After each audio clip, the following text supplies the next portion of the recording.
झपकते ही एक अनजान खतरे ने सबकी सांसें रोक दी। देखते ही देखते यमराज के बाघ ने हाथी पर हमला बोल दिया। बाघ के अटैक की इन खौफनाक तस्वीरों को एक बार फिर से देखिए। खेतों में खड़ी फसल के बीच से एक बाघ अचानक निकल कर आता है और फिर गोली की रफ्तार से भी तेज ये हाथी पर हमला बोल देता है।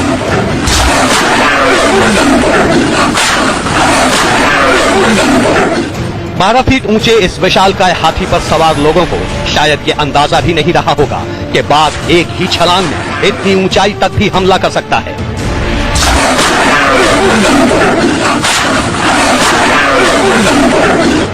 कुछ ऐसा ही यूपी के पीलीभीत में भी हुआ, जहां पिछले 3 महीने से एक बाघ के आतंक के खात्मे के लिए ऑपरेशन आदमखोर चल रहा था।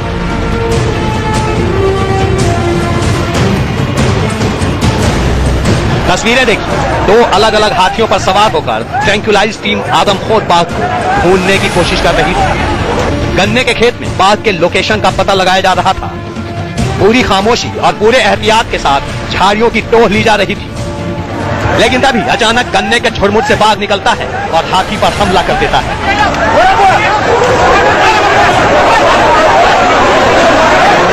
इससे पहले कि ट्रैंक्विलाइज टीम के सदस्य बाघ पर हमला करते, बाघ फौरन झाड़ियों में घुसकर आंखों से ओझल हो जाता है।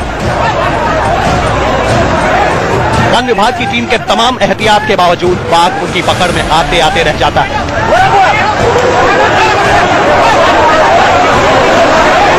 हालांकि ज्यादा देर तक ये बाघ इस टीम को चकमा नहीं दे पाया और आखिरकार वन विभाग की टीम के हत्थे चढ़ ही गया। यूपी के पीलीभीत में इस आदमखोर बाघ को पकड़ने का ऑपरेशन कैसे पूरा हुआ, जमीन से लेकर आसमान तक कैसे इस नरभक्षी बाघ के लोकेशन का पता लगाया गया और कैसे 6 घंटे में 80 दिनों के आतंक का अंत हुआ, ये सब बताएंगे। आप बस बने रहें हमारे साथ।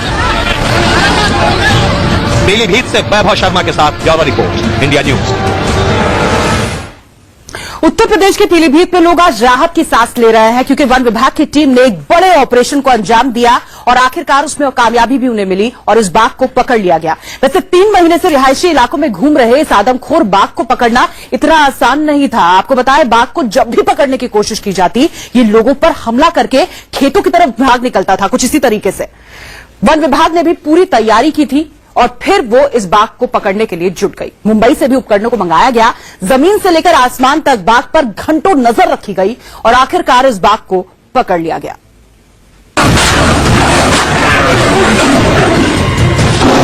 एक आहट के खौफ से हजारों लोगों की सांसें थमी थी।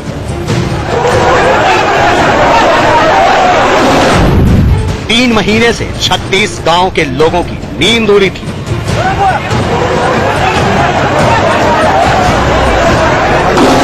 तीन दिनों में उसने 3 को मौत के घाट उतार दिया था।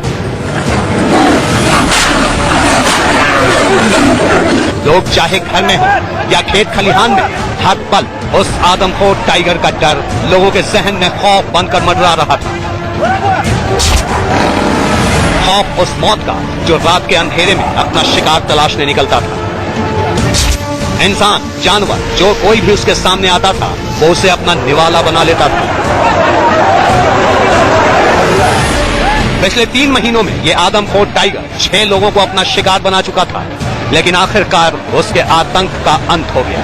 कैसे पूरा हुआ ऑपरेशन आदमखोर, ये समझाने के लिए आपको थोड़ा पीछे लिए चलते हैं।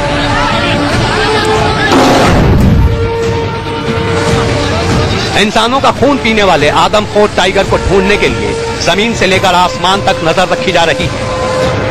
गन्ने के खेत में वन विभाग के कर्मचारी खाद छान रहे हैं। जंगल में कॉम्बिंग ऑपरेशन चल रहा है। पंजे के निशान से बाघ की तलाश की जा रही है। ऑपरेशन आदमखोर में वन विभाग की टीम के अलावा पुलिस और प्रशासन के दर्जनों अधिकारी और पुलिसकर्मी लगे हैं।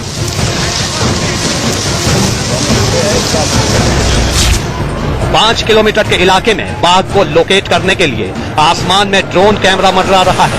खेत के चप्पे चप्पे की तस्वीरें ये वन विभाग के अधिकारियों तक पहुंचा रहा है। जीप में सवार वन विभाग के एक्सपर्ट सिग्नल का इंतजार कर रहे हैं। खेतों में पुलिसकर्मी किसी भी खतरे की आहट मिलते ही फायर करने के लिए तैयार बैठे हैं। क्रेन पर सवार होकर एक वनकर्मी दूरबीन से लगातार इलाके पर नजरें गड़ाए हुए है।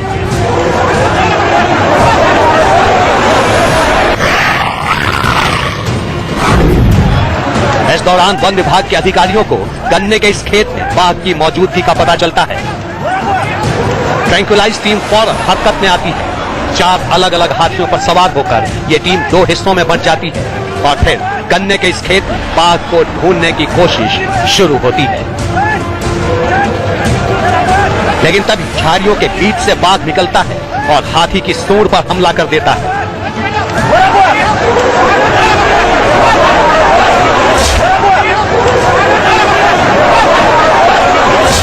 देखिए, बाघ के हमले से हाथी की सूंड पर गहरा जख्म हो गया। ऑपरेशन के बीच आदमखोर बाघ के इस हमले से अधिकारी सहम गए। इस घटना के बाद करीब 1 घंटे तक बाघ को पकड़ने का ऑपरेशन रोकना पड़ा। इसके बाद एक बार फिर गन्ने के इस खेत में बाघ को ढूंढने का काम शुरू हुआ। इस बार जेसीबी मशीन के जरिए गन्ने की फसल को गिराकर जमीन समतल की गई ताकि बाघ को इसमें छिपने का मौका न मिले।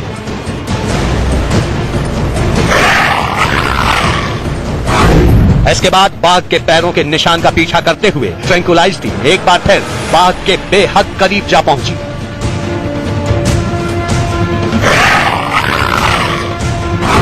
पहले से ही सतर्क टीम ने इस बार कोई गलती नहीं की और बेहद सावधानी से ट्रैंक्विलाइजर टीम के सदस्यों ने बाघ पर एक के बाद एक कई ट्रैंक्विलाइजर दागे।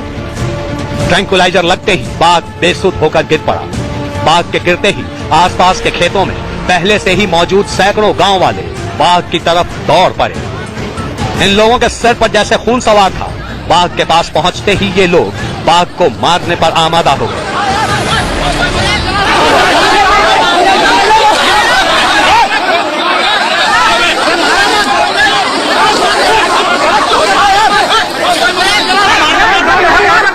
नहीं मार दो यार, अरे मार दो, अरे नहीं यार, खड़े रहो खड़े,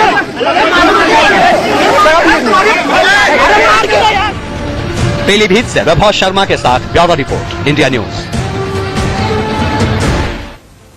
यूपी के चुनावी माहौल में पीलीभीत के लोग इस कदर खौफ में थे कि उन्होंने बाघ नहीं पकड़े जाने पर चुनाव बहिष्कार की धमकी तक दे दी थी। बाघ को जब पकड़ा गया तो लोगों का गुस्सा इस कदर फूटा कि वो बाघ की जान लेने पर उतारू हो गए थे। काफी मशक्कत के बाद वन विभाग और पुलिस वालों ने बाघ को लोगों से बचाकर किसी तरह पिंजरे में कैद कर लिया। आदमखोर बाघ को अब लखनऊ के चिड़ियाघर में रखा गया है।